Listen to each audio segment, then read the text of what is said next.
আপোনালোকে বহুতে গানৰ ভিডিঅ' ভাইৰেল হোৱা দেখিছে বা নাচৰ ভিডিঅ' ভাইৰেল হোৱা দেখিছে, কিন্তু এইবাৰ আমাৰ গোলাঘাটত অৰ্থাৎ গোলাঘাট সমষ্টিত ভাইৰেল হৈছে এখন বিদ্যালয়।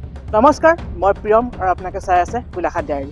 আজি আমি আহিছোঁ বালিজান, আৰু বালিজানৰ বিদ্যালয় আছে, বালিজান উচ্চতৰ মাধ্যমিক বিদ্যালয়। সেইখন বিদ্যালয়ৰ যি কি কয় আন্তঃগাঁথনি খুব ধুনীয়াকৈ বনোৱা হৈছে, আৰু যাৰ বাবে এতিয়া এই বিদ্যালয়খন খুব ভাইৰেল হৈ আছে।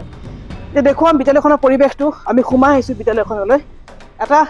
এখন যেন বিদ্যালয় নহয়, এখন হোটেল সদৃশ পৰিৱেশ। চব কি ধুনীয়াকৈ মানে গ্লাছ লগাই থোৱা আছে, আৰু এজন মানে প্ৰাইভেট স্কুলবোৰ যেনেকুৱা থাকে আচলতে, ডাঙৰ ডাঙৰ যিবোৰ প্ৰাইভেট স্কুল, একদম পূৰা তাৰ পৰিৱেশটো সেনেকুৱা। কাৰণ চৰকাৰী খণ্ডৰ বিদ্যালয় আজিৰ তাৰিখত মানুহে কোনো মানে ধৰক কল্পনা কৰিব নোৱাৰে যে এনেকুৱা ধৰণৰ এতিয়া চৰকাৰী বিদ্যালয় হ'ব পাৰে। সোমাই গৈ চিৰি আছে, আৰু চিৰিৰে ওপৰলৈ গৈ ধুনীয়া ধুনীয়া ক্লাছৰুম সোমাই আহিছে, ধুনীয়াকৈ দেখিছে। চিৰিৰে ওপৰত উঠি আহিছোঁ, আৰু আগৰ দিনৰ যিবোৰ বিদ্যালয় আছিল চৰকাৰী বিদ্যালয়ৰ তুলনাত বৰ্তমানৰ যিবোৰ বিদ্যালয় দেখি খুব ভাল লাগিছে। আৰু এইবোৰ ক্লাছৰুম চাওক কি ধুনীয়াকৈ বনাইছে। আমি এটা ক্লাছৰুমত সোমাওঁ বাৰু, চব ক্লাছৰুমত নোসোমাওঁ। ইয়াত শুনামতে ক্লাছ 5ৰ পৰা ক্লাছ 12লৈকে ইয়াত ক্লাছ হৈ আছে বৰ্তমান। এটা ক্লাছত সোমাই বেঞ্চবোৰ চাওক কি ধুনীয়া বেঞ্চ।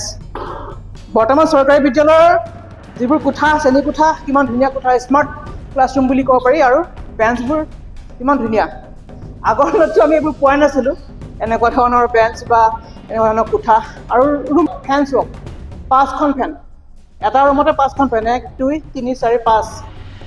গতিকে খুব ধুনীয়া আচলতে চৰকাৰে এইবোৰ সুবিধা দিছে আজিৰ ল'ৰা ছোৱালীবোৰক। আৰু দেখুৱাইছোঁ ইয়াৰ পৰিৱেশটো, খুব ধুনীয়া এটা পৰিৱেশ আৰু বহুত ডাঙৰ বিদ্যালয়খন।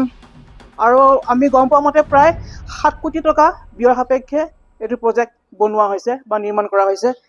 আৰু এইটো সোমাই আহিছোঁ আমি এটা ষ্টাফ ৰুম। কি ধুনীয়া, ষ্টাফৰ কাৰণে শাৰী শাৰীকৈ চকী পাৰি থোৱা আছে, আৰু দীঘল একদম পূৰা টেবুল। বৰ ধুনীয়া ক্লাছৰুমবোৰ বনাইছে, আৰু এইবোৰ চাগে চেল্ফবোৰ ধুনীয়া বনাইছে কিতাপ থ'বৰ কাৰণে। বাকী বেচিন, আৰু আচলতে চৰকাৰী বিদ্যালয় লগাই নাই, একদম প্ৰাইভেট বিদ্যালয়ৰ নিচিনা এটা পৰিৱেশ হৈ আছে। বেচৰকাৰী খণ্ডৰ বিদ্যালয়ৰ নিচিনা এটা পৰিৱেশ, খুব ধুনীয়া পৰিৱেশ দেখুৱাইছোঁ। ক্লাছৰুম টোটেল ওপৰত 10টা, তলত 10টা আছে। এতিয়া আৰম্ভ হৈছে চাগে ক্লাছবিলাক। আৰম্ভ হৈছে।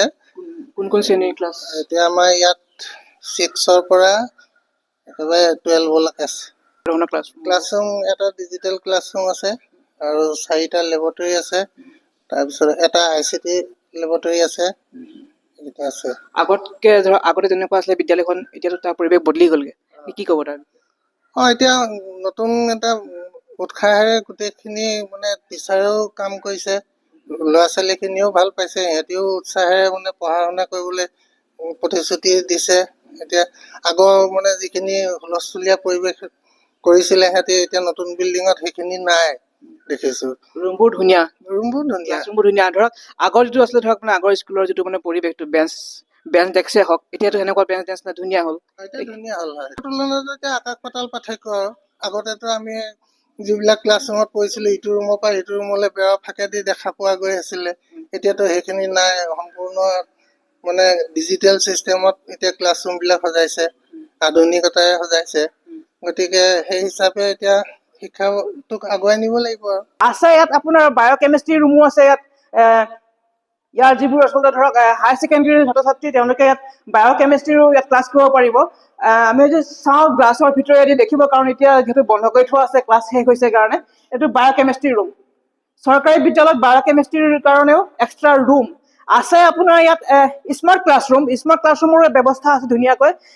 আৰু আমি গম পোৱা মতে প্ৰায় 7 কোটি টকা ব্যয় সাপেক্ষে এইখন বিদ্যালয় নিৰ্মাণ কৰা হৈছে। আৰু আজি কিছুদিন আগতে মুখ্যমন্ত্ৰী ডক্টৰ হিমন্ত বিশ্ব শৰ্মাই ভাৰ্চুৱেলি আচলতে গোলাঘাটৰ সমন্বয় ক্ষেত্ৰৰ পৰা এখন বিদ্যালয় ভাৰ্চুৱেলি উদ্বোধন কৰিছিলে এখন বিদ্যালয়।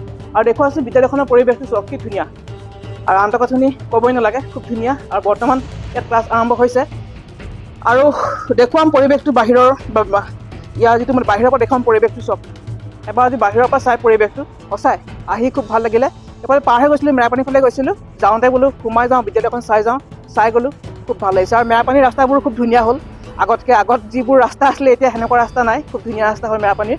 বাকী এতিয়া চাই গ'লোঁ, সোমাই গ'লোঁ, বিদ্যালয়খনৰ যিটো পৰিৱেশ খুব ভাল লাগিলে। ক্লাছৰুমবোৰ চালোঁ, ভিতৰৰ ক্লাছৰুমবোৰ খুব ধুনীয়া মানে আচলতে নিৰ্মাণ কৰা হৈছে। আৰু যিবোৰ ডেস্ক বেঞ্চৰ পৰা আদি কৰি বা বায়'কেমিষ্ট্ৰি ৰুমো আচলতে ইয়াত দিয়া হৈছে। চৰকাৰী বিদ্যালয়ত বায়'কেমিষ্ট্ৰি ৰুমো দিয়া হৈছে এখন বিদ্যালয়ত। খুব এটা ভাল লগা কথা আৰু এনেকুৱাই হওক পৰিৱেশবিলাক তেতিয়াহে আচলতে আগতে এনেকুৱা আছিল চৰকাৰী বিদ্যালয়ত নাহে পঢ়িবলৈ কিন্তু এতিয়া ইমান ধুনীয়া মানে কি আন্তঃগাঁথনি দিয়াৰ পিছত এতিয়া নিশ্চয় চৰকাৰী বিদ্যালয়লৈ বহু ল'ৰা ছোৱালী আহিব পঢ়িবৰ কাৰণে বাৰু আজি আমাৰ অনুষ্ঠানটো সামৰিছোঁ ইমানতে ধন্যবাদ বিদায়